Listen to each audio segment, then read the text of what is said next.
My boss crossed the line, and now my life is hell. What do? My boss crossed every imaginable boundary, and now I'm trapped in an endless nightmare. Please help me. Hello, Reddit Mexico and the world. This is an obvious throwaway for reasons you'll understand as soon as you read.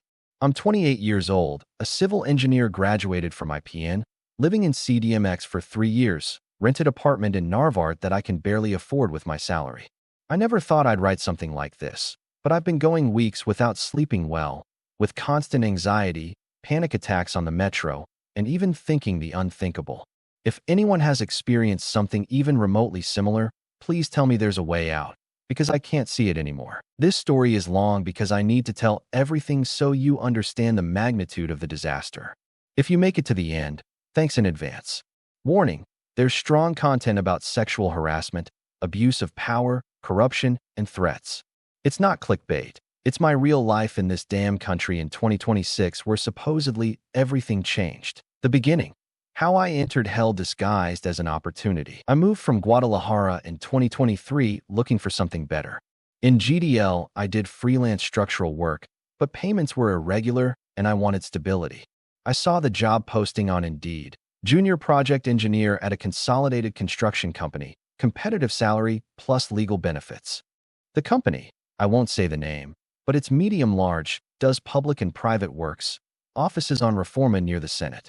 The interview was with the General Director of Projects, Don Carlos Ramirez, fake name, obviously.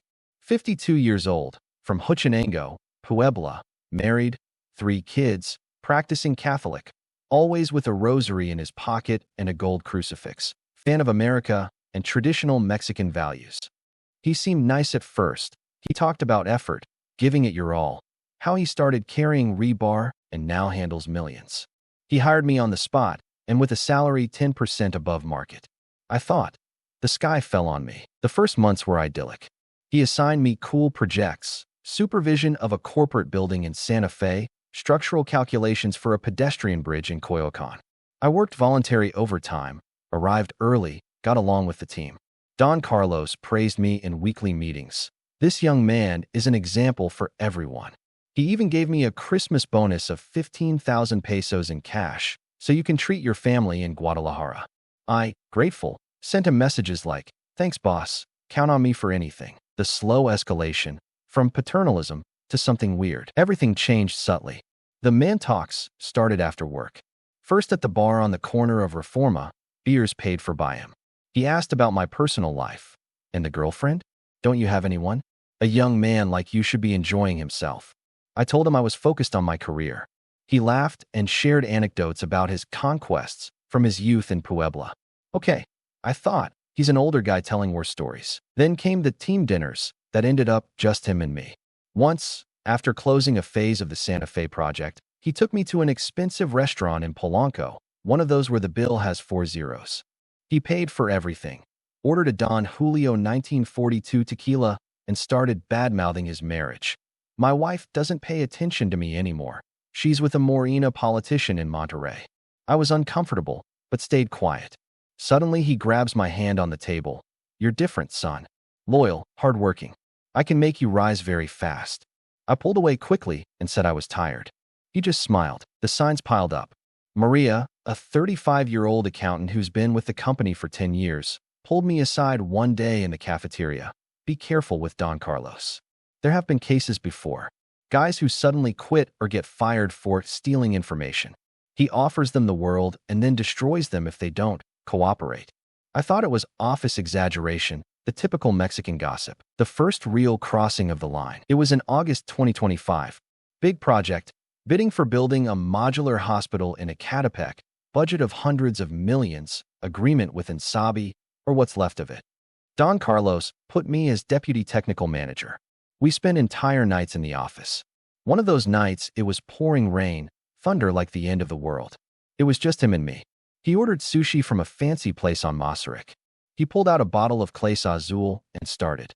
In Mexico, to win big bids, you have to know how to ally. You and I can make a lot of money together. I thought he was talking about normal commissions. I drank too much. So did he.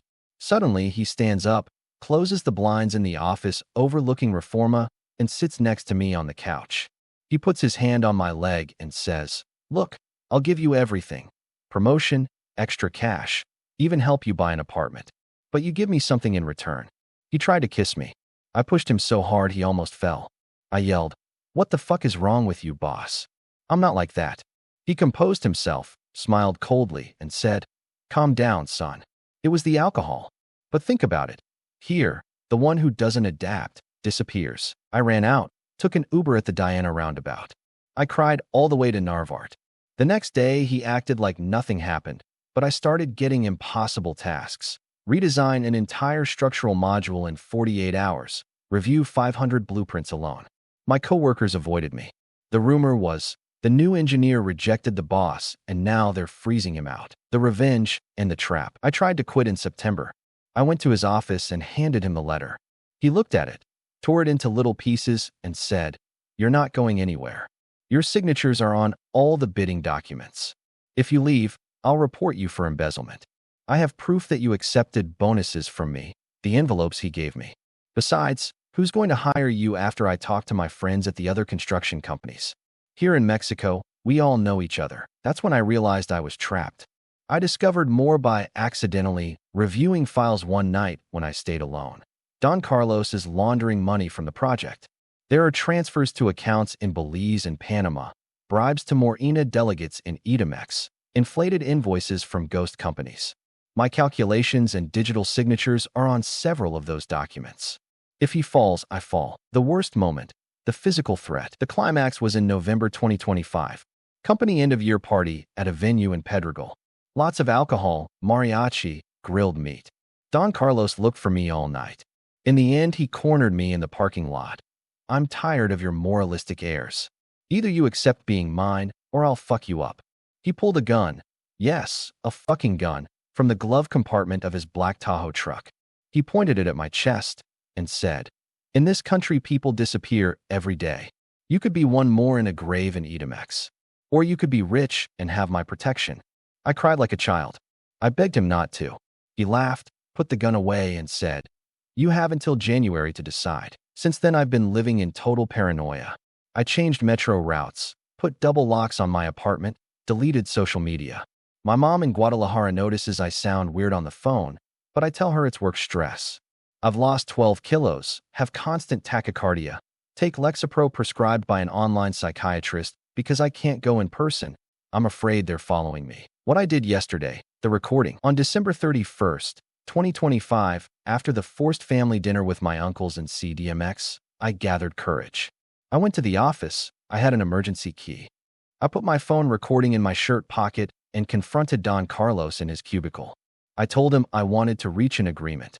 I recorded 18 minutes where he admits the harassment. "Yes, I wanted to fuck you. So what?